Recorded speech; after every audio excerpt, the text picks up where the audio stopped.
Fala pessoal, bom dia. Mais um vídeo do série sobre o projeto de placas de circuito impresso, onde eu vou tratar e dar mais detalhes sobre os capacitores. Bem, quando nós colocamos um capacitor no circuito, ele pode cumprir várias funções, como o armazenamento de energia, a construção de filtros passa alto ou passa baixa, a supressão de ruídos ou de ripple, o acoplamento e desacoplamento de sinais, a correção de um fator de potência ou para a construção de circuitos snubber.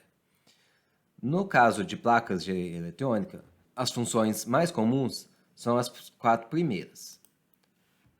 Quando nós compramos um capacitor, nós estamos interessados na capacitância que ele irá adicionar ao circuito, que está associada com a corrente que irá fluir nesse circuito e é proporcional a dV/dt. Notem, porém, que um capacitor possui outros elementos parasitas.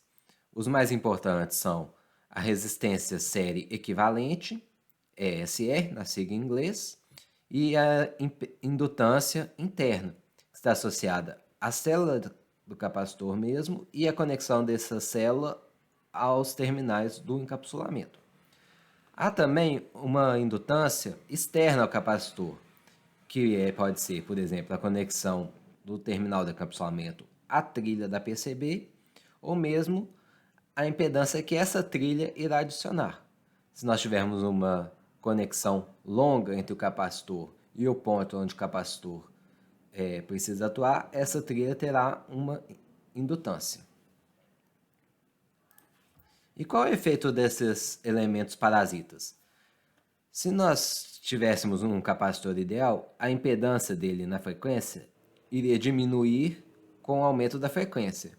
Porém, à medida que a frequência aumenta, a impedância que a capacitância terá reduz e a impedância do indutor que está associado em série aumenta, sendo que nós temos aqui um ponto de ressonância onde o capacitor deixa de se comportar como uma capacitância ou como um capacitor e torna-se comportar como indutor.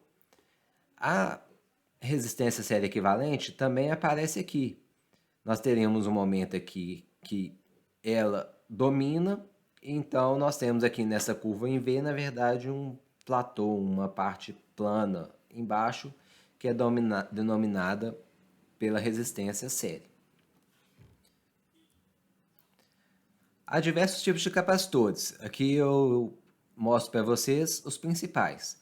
Então nós temos capacitores eletrolíticos, que podem ter tanto de alumínio ou de tântalo, sendo que esse aqui de cima e esse aqui de baixo são componentes SMD.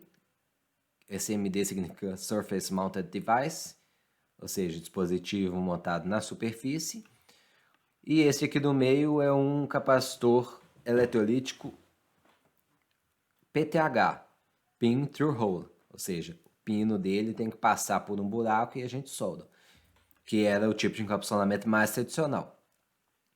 Nós temos capacitores do tipo filme, e aí o filme pode ser diversos polímeros, poliéster e alguns outros. E temos os capacitores cerâmicos, tanto PTH como SMD. Eu ilustro aqui os supercapacitores, que são capacitores de baixa tensão, mas que possuem um valor de capacitância extremamente elevado, na ordem de farads, sendo que um capacitor típico, os de alumínio grande, chegam a milifarads. Nesse slide eu mostro para vocês o tamanho de alguns encapsulamentos SMD.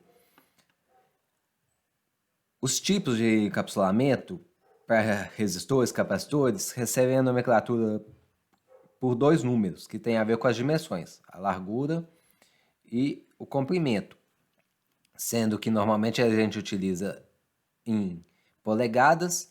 0,603 significa um componente com 0,06 polegadas por 0,03 polegadas.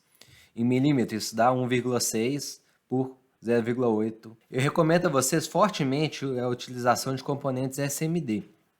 Eles possuem diversas vantagens em relação aos componentes PTH. A primeira vantagem é que nós não temos o fio. Então, a indutância desse componente acaba sendo menor. Além disso, são componentes em geral menores, que ocupam uma área menor da placa e também que não necessitam de um furo para a sua conexão.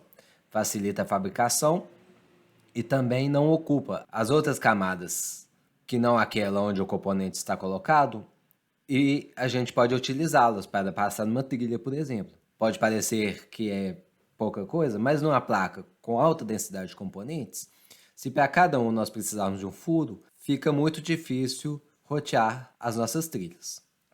Além disso, as máquinas de pick and place que montam as placas de circuito impresso conseguem ser mais eficientes com os componentes do tipo SMD.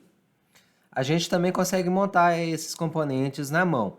É necessário uma pinça, pois eles são muito pequenos para que nós os manejemos com os dedos. Mas a partir do 06, 03 é bem tranquilo. O 08, 05 é mais fácil, o 06, 03 precisa de um pouco de prática, mas nada que seja muito difícil. Eu tenho aqui uma placa eletrônica onde eu vou tentar mostrar para vocês os componentes SMD. Eu espero que fique claro. Vocês podem ver, ele usa basicamente componentes SMD, sendo que nós temos aqui capacitores maiores, possivelmente de capacitância no valor de microfarads, e alguns capacitores menores. Aqui mesmo a gente tem também alguns capacitores menores, tá vendo? Isso é para vocês terem uma ideia da dimensão disso numa placa. Bem, quando nós pensamos no capacitor, nós pensamos na capacitância. Nós estamos interessados que aquele componente adicione a capacitância ao nosso circuito. Mas, na verdade, há várias outras propriedades que são importantes quando nós estamos escolhendo um capacitor. A primeira que eu pus aqui é capacitância. E essa capacitância tem uma tolerância, então dependendo do dielétrico e da construção do capacitor, ele pode chegar perto do valor de capacitância nominal ou pode ter uma variação grande. Esta capacitância também pode sofrer influência de diversos fatores. Os principais seriam a tensão que o capacitor está aplicado ao capacitor, a temperatura daquele capacitor e a frequência do sinal. Novamente, dependendo da construção, a capacitância pode alterar com esse fator mais ou menos. Algo imprescindível para se especificar ou ao se escolher é a tensão de bloqueio máxima. Então, nós temos que garantir que a tensão aplicada no capacitor ficará abaixo. A tolerância a essa tensão varia um pouco de acordo com o tipo de capacitor. Então, alguns capacitores têm uma especificação que a tensão pode ser maior do que o nominal por períodos curtos de até 15%, 20%.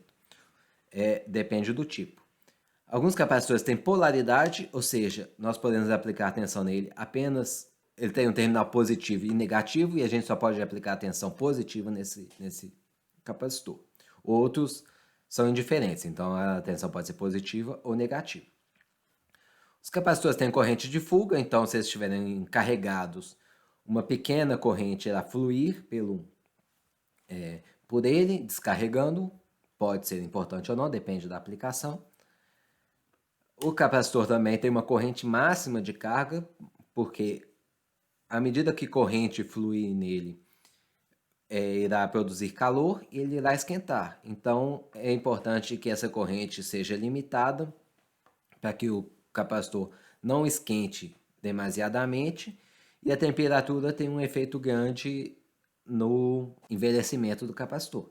Então, se a temperatura de operação é elevada em 10 graus, um fator típico é que a vida útil dele reduz pela metade. Para vocês terem ideia de como é crítico a temperatura.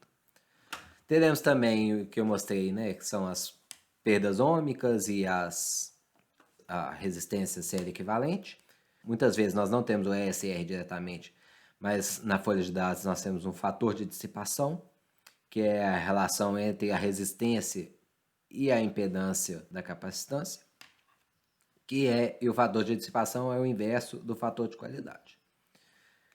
Dependendo do tipo, nós temos várias densidades de energia, então alguns vão precisar do maior volume para poder alcançar a mesma capacitância. Eu já falei da temperatura de operação, dependendo do dia elétrico, nós podemos chegar a uma temperatura máxima ou temperatura mínima diferente. A taxa de falhas, alguns capacitores são melhores do que outros em relação à confiabilidade, sendo que os eletrolíticos são conhecidos por serem um dos componentes eletrônicos com maior taxa de falhas. Há também a absorção dielétrica, que está relacionada a uma tensão residual após um capacitor é descarregado. O dielétrico fica com uma memória, um pouco o que acontece com materiais ferromagnéticos que ficam com fluxo remanente, não é? Eles ficam com a tensão remanente e a tensão não descarrega para zero. Dependendo da aplicação pode ser importante, dependendo da aplicação é indiferente. E também temos efeitos de envelhecimento, por exemplo, os capacitores eletrolíticos que possuem o eletrolito líquido, eles perdem um pouco desse eletrolito com o passar do tempo. Então a capacitância vai diminuindo à medida que esse capacitor envelhece. Todos os fatores importantes. Aqui são todos fatores importantes, mas eu vou falar para vocês os principais. Digamos, em aplicações típicas, onde a gente não tem nada muito exótico, o que a gente precisa estar atento ao escolher um capacitor. Bem, eu mostrei para vocês alguns tipos de capacitores e este gráfico é interessante porque ele mostra aonde cada tipo, a área de aplicação de cada tipo. Normalmente, em circuitos eletrônicos, nós utilizamos principalmente os capacitores cerâmicos. Notem que ele tem uma grande área neste gráfico de tensão por capacitância. Eles chegam até aqui em vários microfarads para tensões baixas. E os capacitores eletrolíticos de alumínio, que eles são capazes de armazenar bastante energia. Tá? Então, os cerâmicos e os de alumínio são os principais, embora aqui vocês podem ver que os de tântalo ou de filme plástico podem ser utilizados também em alguns valores. Bem, voltando à impedância, essa é talvez a principal cuidado que é preciso ter ao se escolher um capacitor. Você coloca aquele capacitor, mas você deseja que ele atue em qual frequência?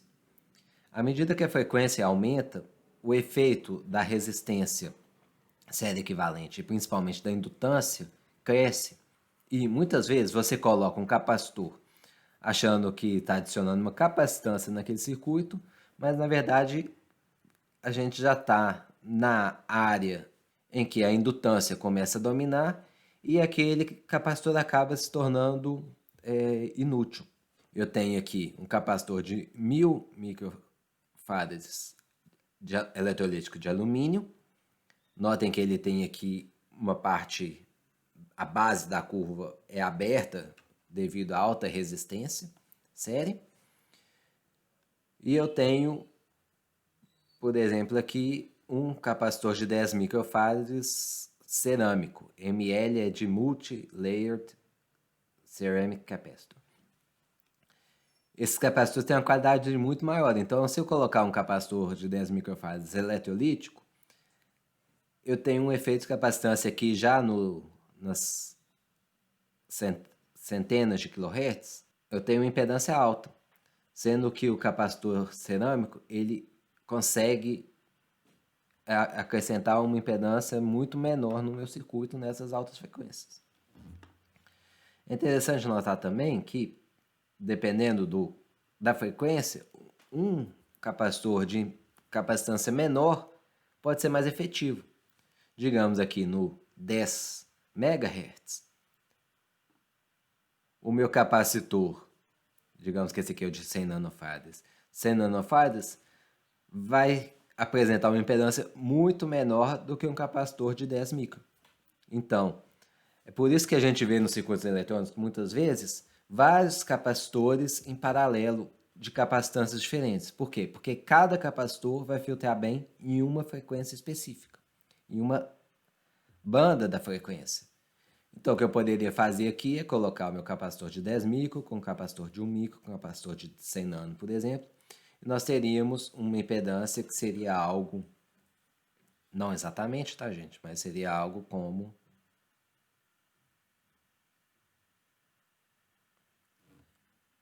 E aí eu tenho aqui, nessa ampla faixa,